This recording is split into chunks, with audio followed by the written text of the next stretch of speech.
All right, all right. How we doing out there tonight? Welcome to BGTV. We're excited you've chosen to join with us tonight. We meet every Sunday night at 7 p.m. And I'm excited tonight to have some friends of mine that we just recently met. These guys are amazing. We got Jesse and Jordan, and I can't wait to hear what God's going to speak through them tonight. So welcome, guys. I'm glad you guys are here with me tonight. And tonight we're going to be talking about how to know the call of God on your life. Because these guys right here are giving their all. They are giving, they're uprooting their families, taking their kids. Jordan's got 4 kids, is that right? Yeah. And Jesse's got 3, and they're all young, and it's just amazing to watch what somebody will do when they are just in love with Jesus and answering the call of God on their life. And so we're going to be talking about the call of God on your life tonight, how you can discover the call of God on your life tonight. So stay tuned to the very end, and you'll find out some secrets about how to discover the call of God on your life. I want to start out tonight, first of all, speaking, because the call of God on your life is something that I believe that you really won't find the big picture, until later on down in your life. You know what I'm saying? You guys can chime in at any time. So, but the big picture of the call of God in your life, it really doesn't come into focus until later on. I'm 44 years old, but what I've noticed is in the call of God in your life, it's really about being obedient to God in the season that you're in. And the picture that I get is kind of like a puzzle. It's kind of like when you're in a season and you're being obedient to God and you walk through that season, it's like you get this puzzle piece and it's in your life, but you still can't see the big picture. But the more seasons that you walk through, and the more puzzle pieces that you get through the years, you begin to start seeing a clearer picture of what you've been going through certain things and what has God really called you to do. What is the ultimate big picture call on your life? And so if you're out there tonight and you're wondering what is the call of God on my life, the key is really just to be obedient to God in the season that you are in. Be obedient to God in the moment. You may not know why He's asking you to do certain things in this moment, but you will maybe 5 years down the road, and you may have the puzzle pieces may start coming together. And so, guys, I want to ask you guys some questions because it intrigues me when people give their life for the gospel, when they just uproot from our great country and just go out there to try to reach the lost in other countries. And so I'm going to ask you guys these questions, and then I'm going to move the microphone over to you, Jesse, and then y'all can just answer these questions as you feel led. But the main question that I have for y'all tonight is, how did you determine that this was the call that God put on your life, was to be a missionary, to go overseas and to reach the lost? And what battles did you face, in the fleshly battles in that? And what sacrifices have you had to make in this moment of answering this call of God on your life? Let us know. Go ahead, brother. Yeah, I think that I agree with you about being faithful in the season that you're in. I think I like to use the term, rather than let's say a call of God in your whole life, I like to use the term of assignment. What's the Lord's assignment for you right now? Because right now, before we're gearing up for a season of moving long term into the Middle East, but right now I'm plumbing. I'm working as a plumber. Right. And so that if you would have asked me 10 years ago, for a vision of my life, it would not have included plumbing in southern Arkansas. Yeah. But here I am, and my wife and I, on a few occasions, have been asking the Lord over the years, hey, what do you have for us? What do you have for us? And for 2 years, He was speaking to us really clearly. But it wasn't about going overseas. It wasn't about doing what our heart's desire is. It was just about being faithful where we were. And so my assignment for 2 years was be faithful here. And I hope I did that well. Yeah, come on. And but now our assignment is shifting, and we're excited. Couldn't be more excited about it. Yeah. And so, sometimes we'll mention the kind of sacrifice that it is to do what we're doing, but at the moment, it feels more like I'm pinching myself. Wait, I get to be part of this? Wow. So the cost is heavy. The cost is heavy, and we can get into all of that. But Yeah. I just wanted to frame it with the assignment. What's the assignment right now? Because you can be faithful to an assignment that the Lord has for you wherever you are, like you said before. Right. So No, that's good. That's good. What about you, Jesse?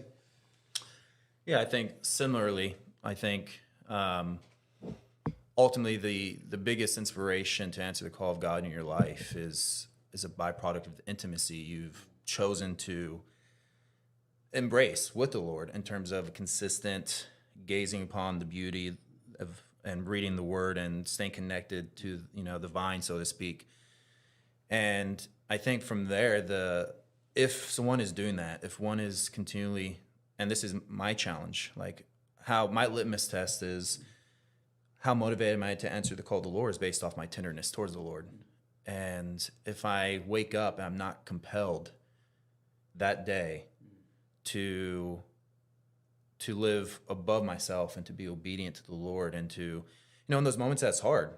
That's, it's this litmus test is something like you got to put that litmus test in every day into your spirit of like, am I motivated, am I tender towards the Lord? And I think being faithful looks differently in seasons, as you're saying, like like I was looking up the high priestly prayer and Jesus made it clear.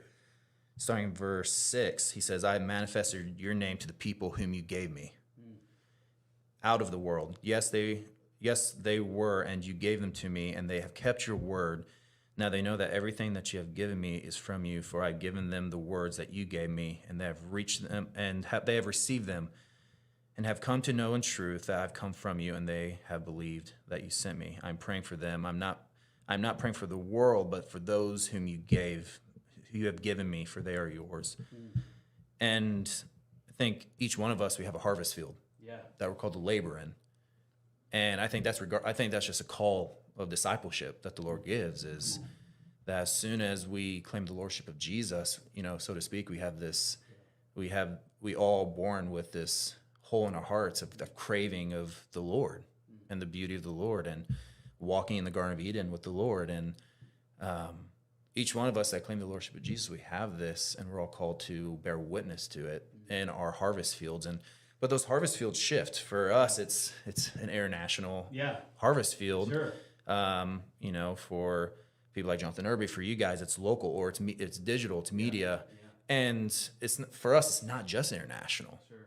But for us to bear witness of faithful laborers, people often think like, oh, I'll live it there. Like on outreach, I'll live it and I'll do, and like I'll actually be faithful to the Lord on outreach, and that's not true. If you're not faithful in your day to day, it's not all of a sudden just that habit's going to kick in just because you're on outreach or you go on a short-term mission trip.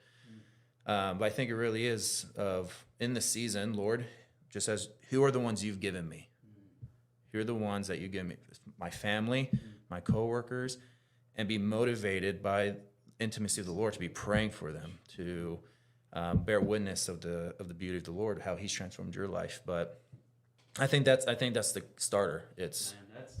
That's so powerful. I mean, just starting, it's like you start where you're at. Like you were just saying, like your family, your coworkers, your neighbors, and we all have neighbors around us, coworkers, family, and being intimate with Jesus, I think, is the most important key factor in it all, because when you're intimate with Jesus, when you're spending time with the Lord, that's where I loved the word you used, compelled. You begin to be compelled because of what He did on the cross for us, and that we want to go and tell everybody, and we want to, just answer the call that God has put on our lives, answer the assignment that He's asking us to do in this season. And your assignment can just literally be go across the street and share, with your neighbor. You know what I'm saying? The other day, that God just asked me to go cut my neighbor's grass. And man, it was like hot and sweaty. I ended up getting poison ivy, but but I did it. It was an assignment. You know what I'm saying? And so I like how you built on that. Was if you're out there wondering how to discover the call of God on your life, it really starts first of all with your intimacy with Jesus. If you do not have intimate times with the Lord, then you're not going to be able to hear His voice above all the other voices and distractions in the world. And then second of all, if you should be compelled for those people that are right around you wherever you're at. And I think that's a beautiful answer to get things started. And if you're out there looking for that, just take the opportunity. Like, man, God's not speaking to me. Yes, he is. He's literally, if there's somebody on your heart, that means God's speaking to you about them, and to be compelled to go reach them or to help them or to serve them. It's not necessarily sometimes sharing the gospel with somebody, just be serving them. I mean, Jesus said he came to not be served, but to serve and to give his life as a ransom for many. And you can do that in many different ways. So, talk about maybe some of the sacrifices, Jordan, that maybe you've made or you're making currently. So my wife and I have been in ministry full time for a little bit over a decade, Yeah. and we've taken an unplanned sabbatical. We had some family members with some health issues, and so we've been in the States for a good few years now. And so my kids are older, Yeah. and I've got 4 of them, and the oldest one's in 2nd grade. And so we were talking with them about our upcoming move, and they're pretty excited for the most part. And they're like, "Whoa, those people don't know about Jesus. Whoa, we're gonna tell them," and they're getting excited, which made me excited. I was Wow, like, "Oh, they're picking something up when we read our little children's storybook Bible. Yeah. They're getting something. They're getting it. It's great." And but then the other day, my oldest goes, "Hey, Dad, do they speak English over there?" I said, "No," and she said, "How am I gonna make any friends?"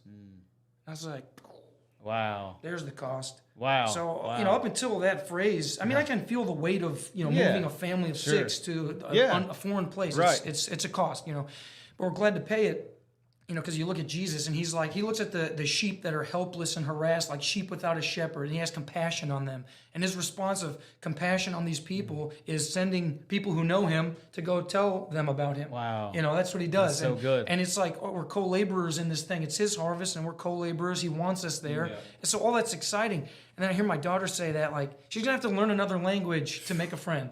Wow. And that's heavy. That is heavy.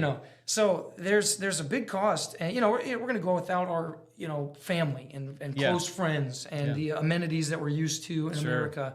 But that was like the heaviest one. It's like, Wow. ooh, That is. Things you don't think about. Yeah.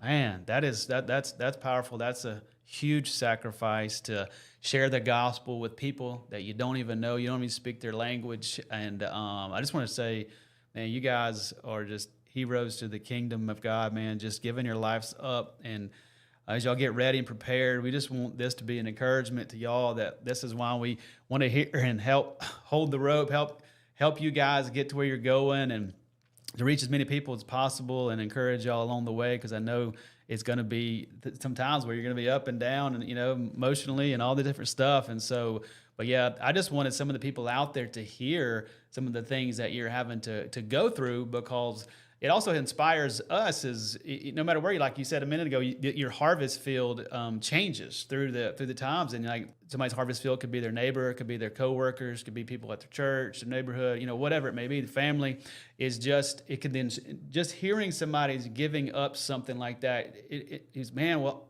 if they're doing that, I can do this. I can give my life to Jesus here in America and reach the people around me that I love. And so that's what I really hope tonight is you're inspired as you hear people are giving up things to go places and to take their family, be without their extended family for a long period of time. That, I just feel like that the bride of Christ in America has fallen asleep. And it's time that, conversations like these just help us wake up and remember that eternity is real and that we need to help reach the people around us, because they're lost. And they're going to heaven, they're going to hell, they're going to be in a place, without Jesus, without his presence. And so, Jesse, man, maybe you could talk about some of the sacrifices, some of the flesh battles that you've had to go through. Maybe you can share some of those with us.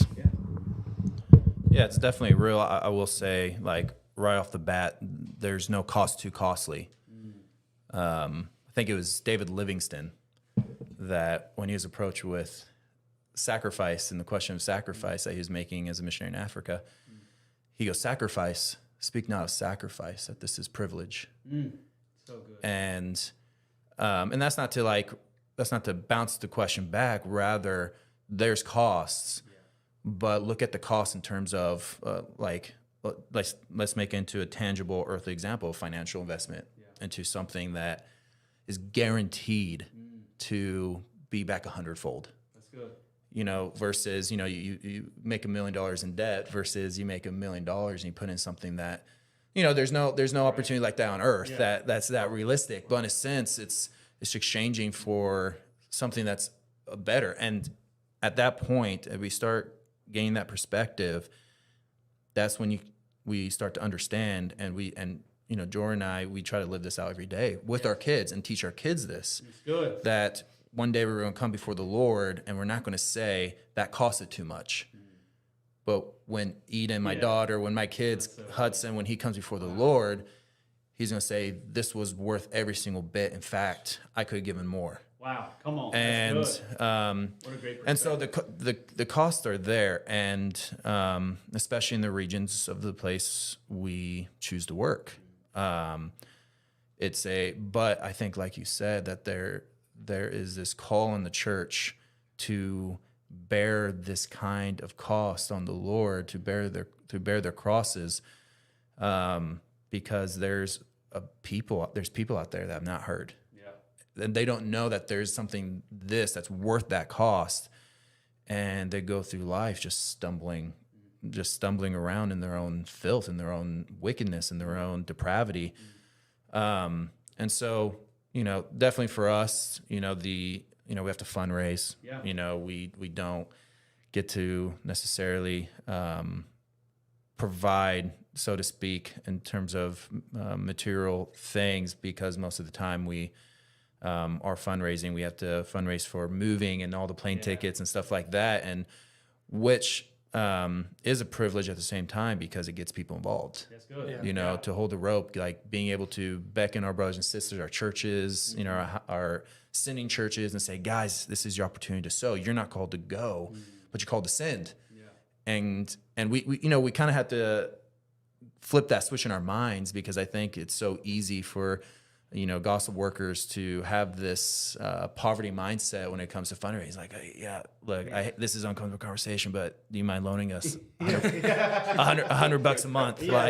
And I will send a terrible newsletter once a month. But learning to actually be like, guys, this is a privilege. Yeah, for us, it's our families. For us, it's the financial blessings that the Lord is putting on you. And other costs, he nailed off his, but education for our kids. Yeah. We're leaving great education, and the wives are having to come together and homeschool. We're having to form homeschooling strategies. I would say the biggest thing, is fellowship. Yeah. In a sense, it's our. I gotta put up with Irby, but yeah. But in a sense, like, it's our families. Like, what happens if Jordan and I have conflict? Yeah. Oh, yeah. And here's the thing. I would say it's cost, but it's actually kind of a beautiful thing, because I think there's something beautiful of we don't get to church hop.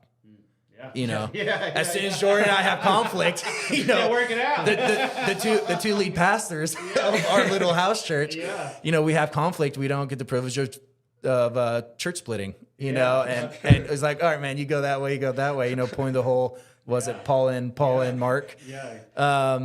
But we got to push past that. And I do think, I say it's a cost, but on the flip side, I actually see actually stumbles upon something beautiful that maybe we don't get to see often, of like, hey, look, man, we have. Yeah. Like, your kids are my kid's best friend. You have to be my best friend. Like, or the accountability lifestyle we have, the true ironing sharpens iron, like, we don't have a choice.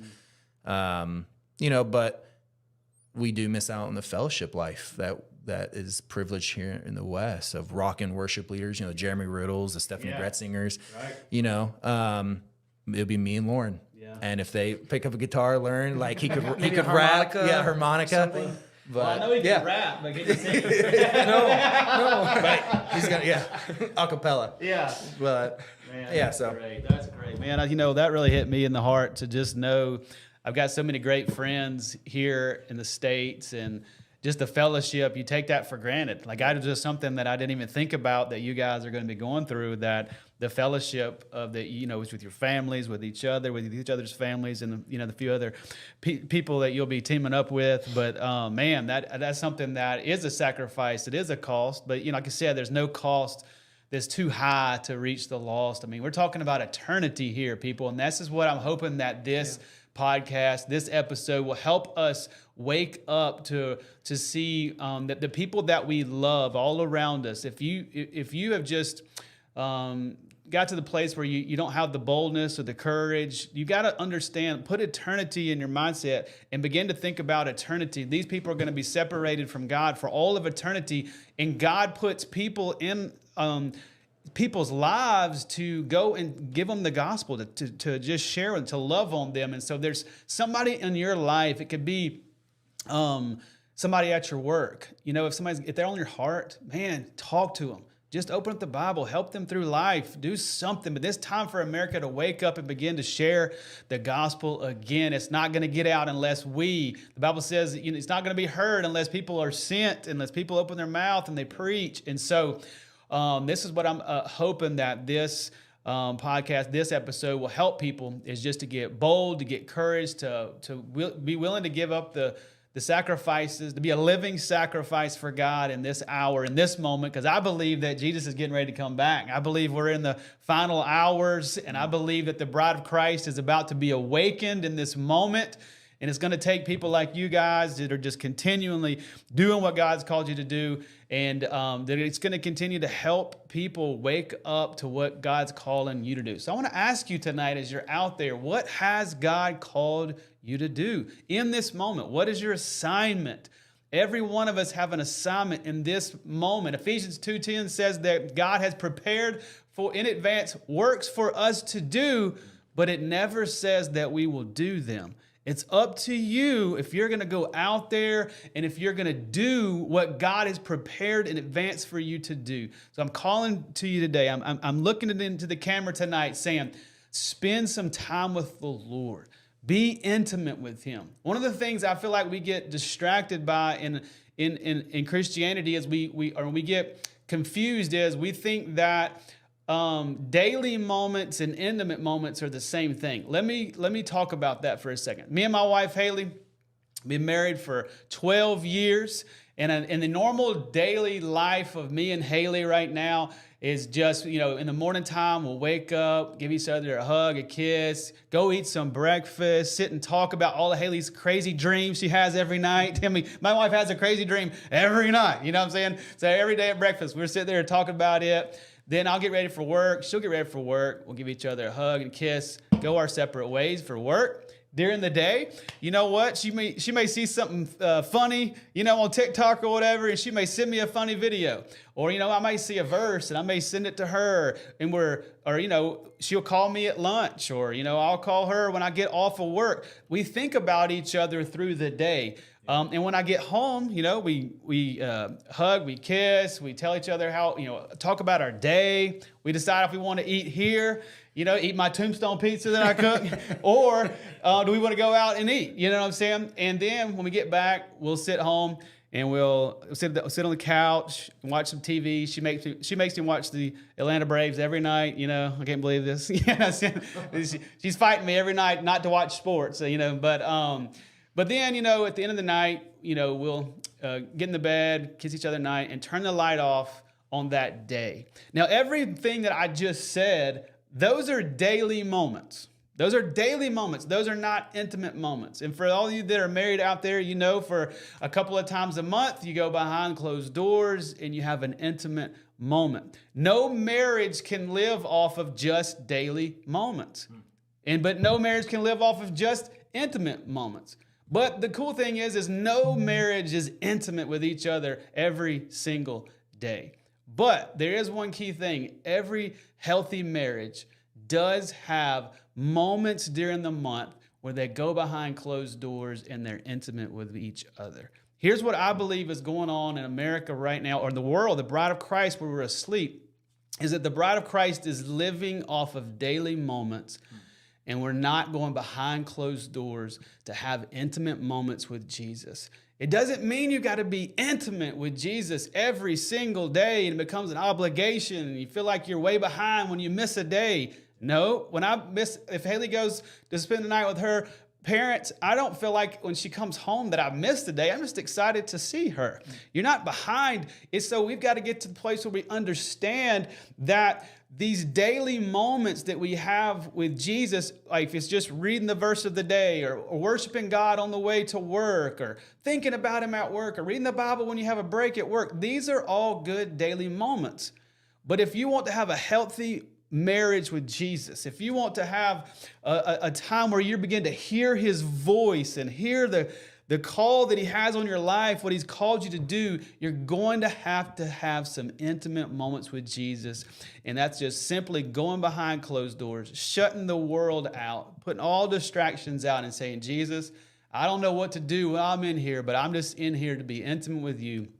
And you pick up your Bible, you begin to read, you begin to pray, and you begin to hear the voice of God. And this is how you begin to develop a relationship with God and hear the voice of God. Because I believe that we're truly in a marriage with Jesus.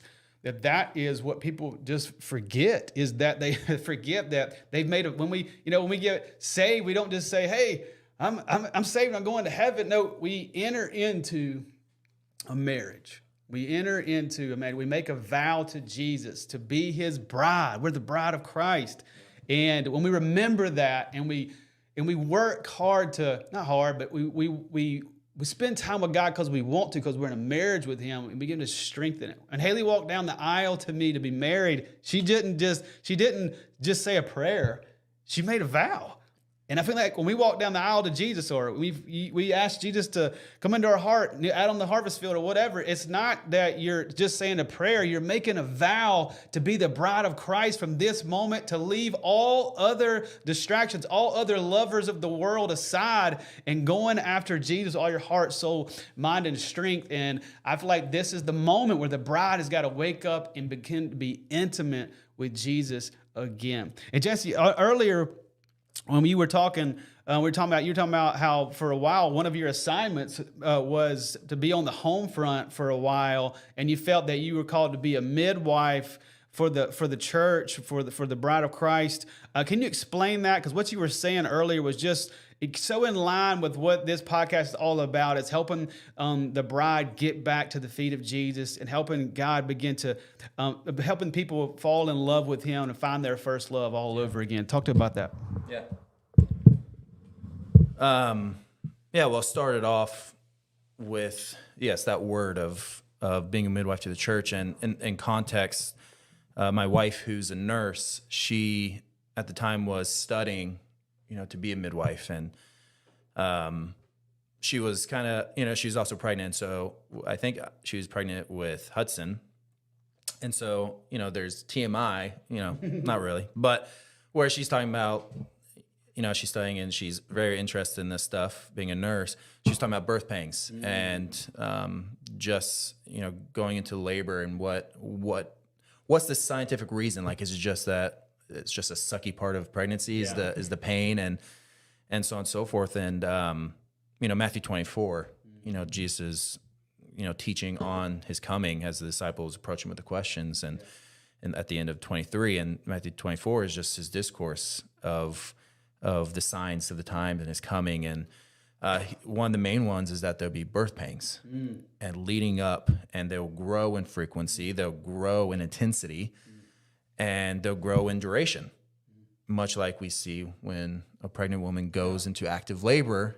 That's their way of knowing that her time is upon her, is, how close together these birth pangs are getting. And so Lauren was sharing this with me, and she was talking about, natural childbirth, when you're able to feel these birth pangs, the birth pangs actually act as a way for the woman to respond in such a way where her body moves so that the baby can continue to pass through the birth canal. Wow. And so actually resisting the birth pains makes, labor much worse. In fact, can be fatal. Wow. With having a stillborn, or because of, and even just it's scientific proven with epidurals and being stuck in a position, you're not able to feel. It's harder for the woman to push because they're not able to respond to the pain.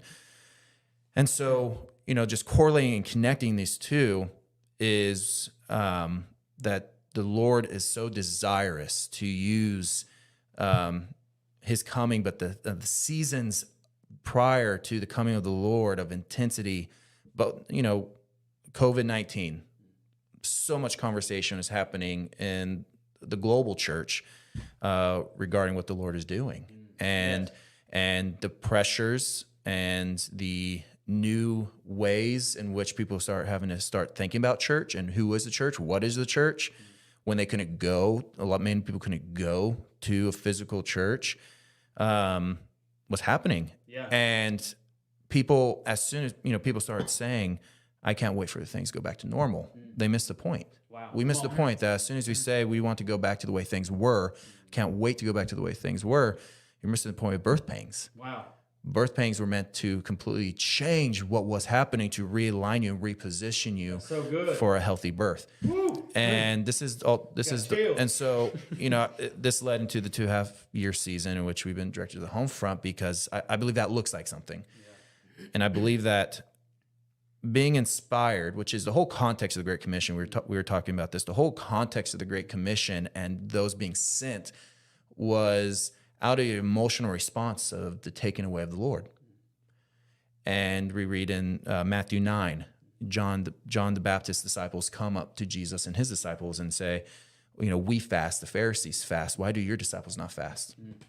And Jesus' response is simple, but there's a lot of depth to it. Is, why would they fast and the bridegroom is with them? But surely the bridegroom will be taken away, and then that's when they'll fast. In other words, there's this desire that the bridegroom has, that the bride who's betrothed, and there's a little bit of difference between how we in the West celebrate, weddings versus betrothal. Betrothed is kind of like, it's the engagement, but it's kind of next level. It's covenantal still. It's commitment. It's legal. It's binding, and it requires divorce. But it's not the wedding feast yet. Wow. And so it's kind of like the in-between version of, our engagement would take it up a level in terms of commitment and seriousness. You hear people breaking up engagements all the time. You couldn't do that. It was wow. You could, but it was a legal divorce process. Wow. And so we're betrothed to the Lord. Come on. And the Lord, out of lovesickness, being taken away. When Jesus died, he resurrected, but he wasn't taken away. He resurrected. He took 40 days with disciples in his glorified body, and he chose to speak about one thing. Now, one thing was the kingdom of God. Come on. It was growing this anticipation of what it would look like to be in a kingdom with the Lord in the flesh, the coming of the Lord, the coming of his kingdom. And after 40 days, he led him up to the mountain and he ascended. And they sat there thinking, what in the world? The angel comes and said, guys, why are you guys standing there? I'm telling you, he'll come back the way you saw him go, but go to the ends of the earth. Come on. And in other words, there's this compelling, this thing that thrusted them into sharing the gospel was motivated by one thing: lovesickness. Saying that man that changed our lives, that flipped our world upside down, we'll do anything to see him come back. Wow. To split that sky, to come. And this kingdom he's been talking about for 40 days, we're going to see it. And if we have a choice, we're going to see it in our lifetime. And that's what it looks like for a church to come into alignment, is through the things like COVID, saying, Lord, this earth is anathema. This earth is caving in, Romans 8, that this world has been submitted to a process of decay. And we, the first fruits of the Spirit, as Paul says in Romans 8, groan inwardly for the redemption of the sons and daughters and the redemption of this world. And as soon as we come into alignment with these birth pangs that are just big old shakings of, oh yeah, this world's not our home. Yeah. This world is wicked. Kids get cancer, kids die, there's war, there's radical Islamic terrorists, there's disease, there's death, there's coughing up blood on airplanes. There's all these things, and it's meant to lead us to a place where we forfeit this life. And we say, this kingdom that Jesus talked about for 40 days with those disciples, man, that sounds great right now. Yeah. Maranatha, come Lord Jesus. And Jordan writes an amazing book called A Call to Compel, where, it's all coming after this wedding feast like theme, where now it puts into perspective, man, there's a wedding feast that's coming.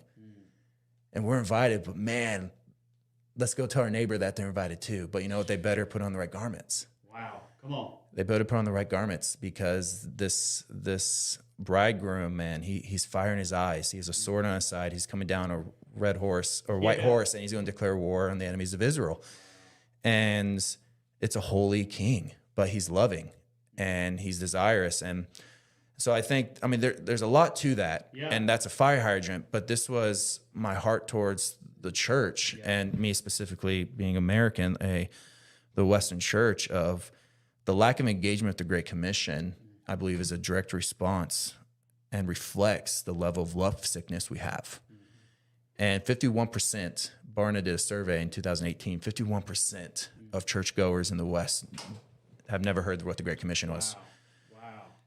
And so the fact that there's a lack of response to the Great Commission, and there's not even a understanding of what the Great Commission is, and it's grown worse. Like it's 51%, but majority of that 51% were the the baby boomers. Like that was the majority, right? Like they broke into generations as millennials came about, as Gen Zs, and so on and so forth. It has continued to go down in percentage of what actually is the Great Commission.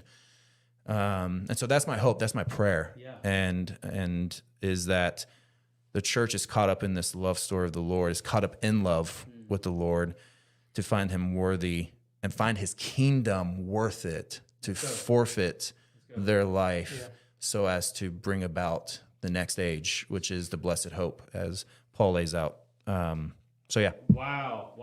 That is so powerful. I mean, I didn't know you had read a book about it, man. Is there anything you want to add to that little part before we close, man, about just the bride of Christ and everything he was just talking about there? Yeah, I think that, the Great Commission, Jesus says, go into all nations and make disciples. And he says this line, teaching them to obey everything I commanded you. And then elsewhere, Jesus had said, if you love me, you do what I command. And so it's about love. And I think like obeying Jesus in the Great Commission increases love. That's good. It's, like on a personal note, like when I feel like a compulsion to share the gospel with somebody and I'm nervous, and then I do it anyways, I feel so connected with the Lord, no matter how it goes. It can go poorly. Like it's gone really bad once where a guy was like, what the heck are you doing? And I was like, I feel so good because I feel like I'm with the Lord. Like he asked me to do a thing and I did it. And so there's a reason. Like he's saying, like teach him to obey me, because obeying Jesus is how you enjoy Jesus. Wow, that's so good. So he's like, hey, teach him to enjoy me. That's so good. And one of the things one of the things that we are to obey is the Great Commission. So it's like this like cyclical thing. It's like disciples make disciples. That's what you do. And when you make disciples, you teach them to obey Jesus, including the command to make disciples. That's good. So that it's multi-generational. And what you're doing is saying like, hey, here's how you enjoy Jesus. Obey him. And specifically, obey him when he tells you to make more disciples. And then boom, boom. So you have multiple generations of people enjoying Jesus by doing what he says. That's so good. Wow, that's so good. Man, that never... Enjoying it. We just got to get Irby over there to enjoy Jesus. As soon as I'm talking about, we're going to maybe get him saved over there. So, but anyway, man, Jonathan Irby is in the house tonight, in the studio with us, hanging out over there, playing Toon Blast or something while we're talking about Jesus. Flappy Bird and, or something. But we'll try to get him on here one day, man, to talk about what God's doing in his life. But thank you guys so much for joining us tonight on BGTV, and so excited about everything that God's doing in your lives. We'll continue to pray, help hold the rope in any way we can. We believe in you guys, and they are doing all they can for the kingdom of God because they love Jesus. They're enjoying him by being obedient.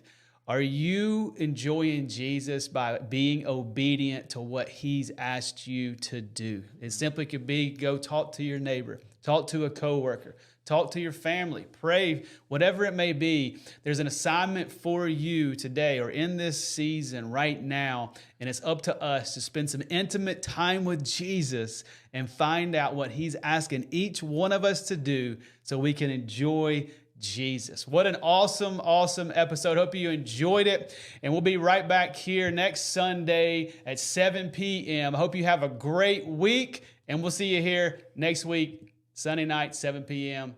See you later.